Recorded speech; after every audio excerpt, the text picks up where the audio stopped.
Justin Wilcox. He's going to start out by giving you a little bit of news and then take your questions. Yep. Thanks everybody for joining us. I think the university and the athletic department just released a statement. So you'll probably have some questions about that. Be happy to answer, and then we'll talk about Washington or anything else you want to cover. So fire away. Hey, go ahead. If you have a question for Coach, please let me know in the chat, and we'll take you in order. I'm going to jump over to the chat here and get started.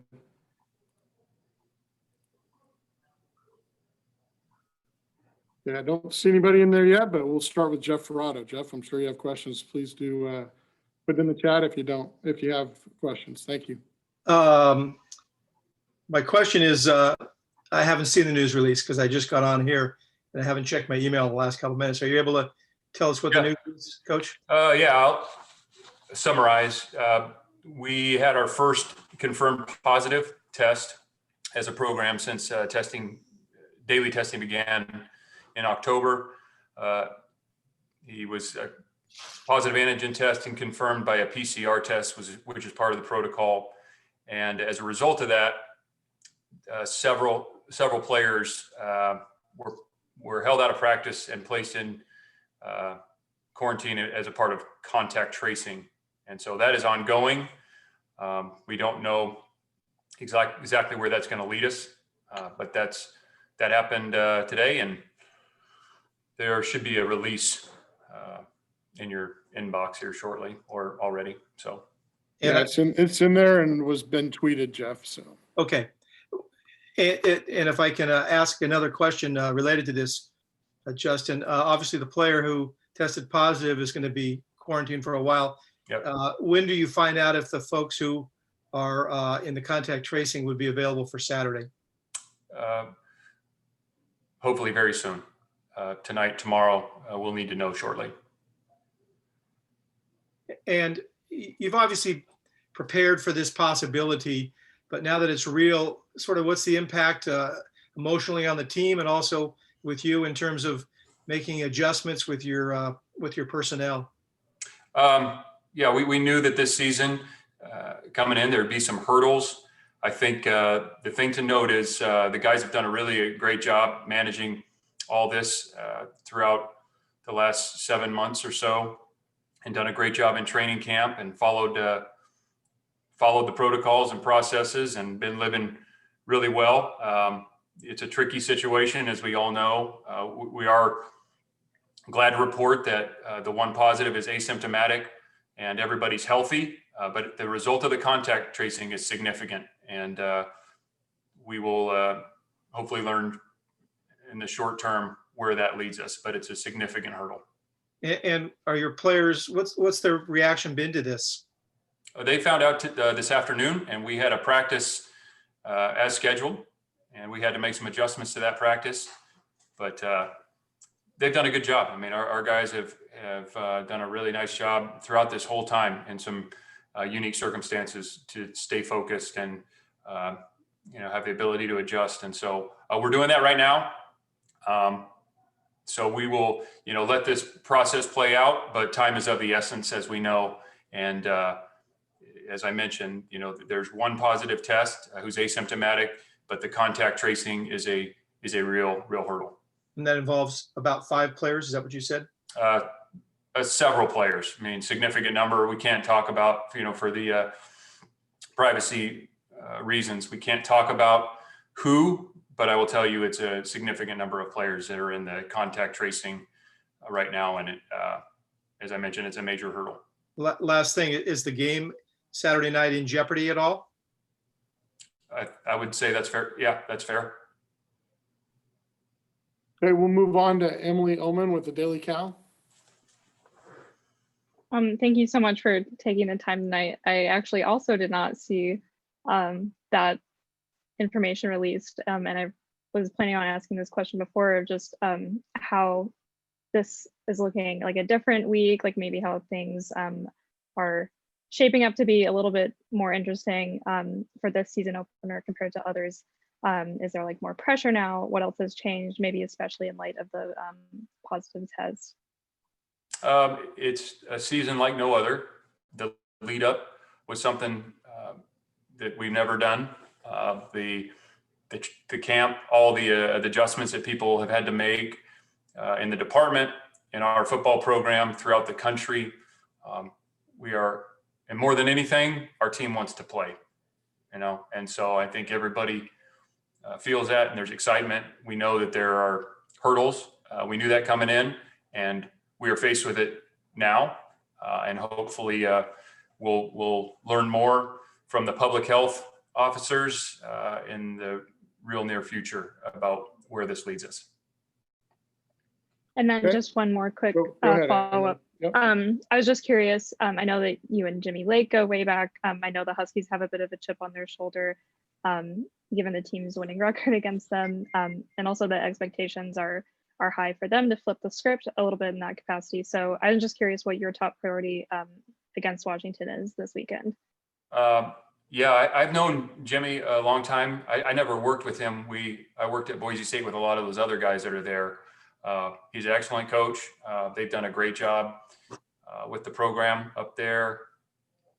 Played really good defense. Their roster from top to bottom is really strong. They've recruited well for a long time. So we know they're going to have talented players. They're going to be well coached. Ultimately, like it is every week, it's going to be how well can we perform on those, given plays. And that will determine the outcome of the game. We know what kind of team they have and how well they're coached, but it always will come back to us. And I'm really excited for our team, our players. They put in a ton of time, a lot of hard work, and they've stayed very disciplined in some tough moments here. Just really eager for them to have the opportunity to play and us to go out there as a team and compete. Thank you so much. Thank you. Okay, we'll move on to Jenny McCauley from Associated Press.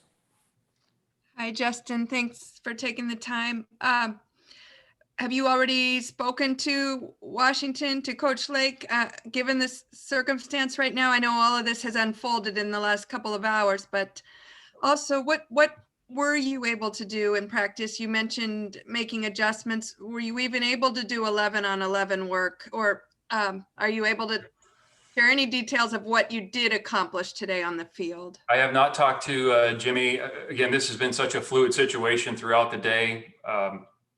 I know our athletic director has spoken to their athletic director. So, we are led by the public health officials. And so our university, and that's not me, I'm not talking to the public health officials. The university athletic department has contacts with them. So we went to practice and we did the best that we could. There are certain things we could not do, and certain team periods we could not do today. We're looking forward to have the chance to hopefully do that tomorrow.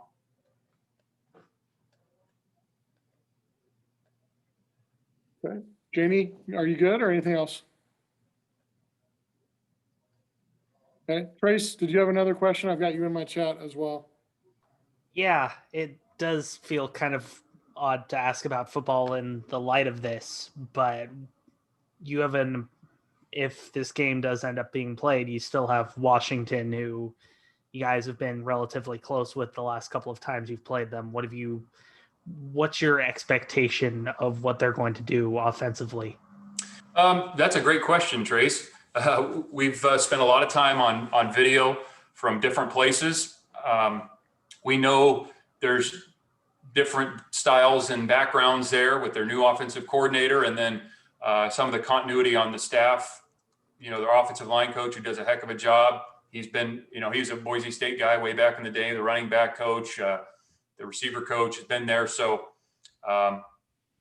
we don't have certainty, and I'm sure there'll be wrinkles that we haven't seen. But we've done a lot of work on and doing the best we can to kind of prepare. But as I mentioned before, ultimately in a first game, you always go in with kind of enough, but you don't want to have such a big plan that you got 87 calls and you don't have enough time to rep all those. I think you got to guard against that in a first game, or especially when there's a coordinator change. So we'll go in, and if we need to adjust on the fly, then we'll do that. But we've watched a lot of video. That's kind of what we do in the off season, and sometimes we got to guard against ourselves of having too many things specific for what might happen. You start chasing ghosts, we call it. So want to go out there and play with a really tight game plan and be able to adjust as needed.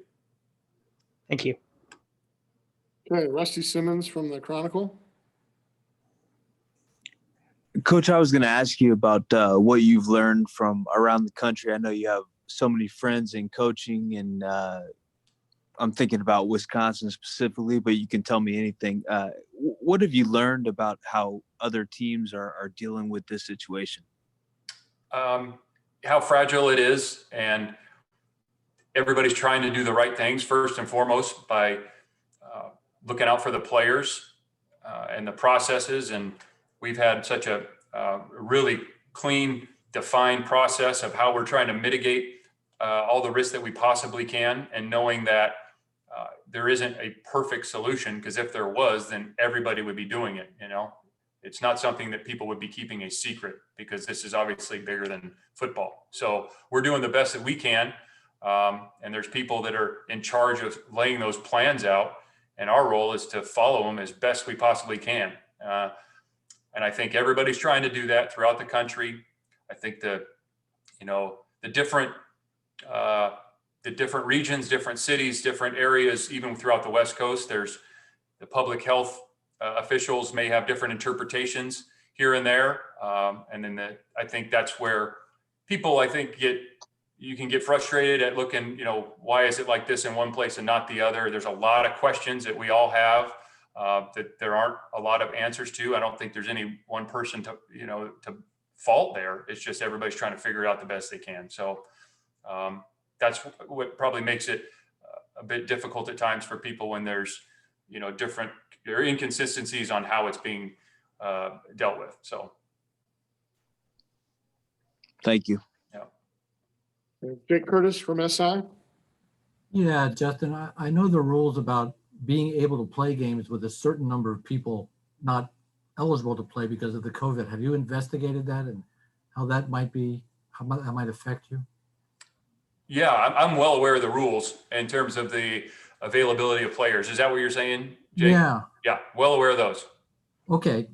Have you investigated how that will affect what you're trying to do? I mean, is that a possibility, or are there too many guys involved that that's not even an issue? Could you clarify the question? Okay. I know that you can play a game with some people being out because of testing positive. Have you thought about playing the game with X player not being available and things like that? Yeah, if it's all possible for us to play, we're going to play. If it is feasible for us to play, we're going to play the game. I'll tell you that much. Okay. So are there hurdles? There are hurdles, Jake. Yes. Yeah. And have you adjusted your plan based on that possibility, based on the players you know are in question? Well, as somebody mentioned before, with the players in question, the game is in jeopardy. Right. But have you, I'm sorry, maybe I'm not making myself clear here. But have you changed your game plan based on the fact that certain players won't be there while other players will be, and you can still play the game? Yeah. If we have the bodies available to play the game, we will play. But as I mentioned before, several people are being held out, and that's a legitimate threat to the game. Okay. So there are certain positions, as you know, you just asked the question, and there are guys, that falls in line with what's happening. Yeah. So there are issues there. That's where we're at. Okay. Anybody else have a final question for Coach? Please let me know in the chat. We'll give you a couple more seconds. Okay, seeing no other questions, I think we're good.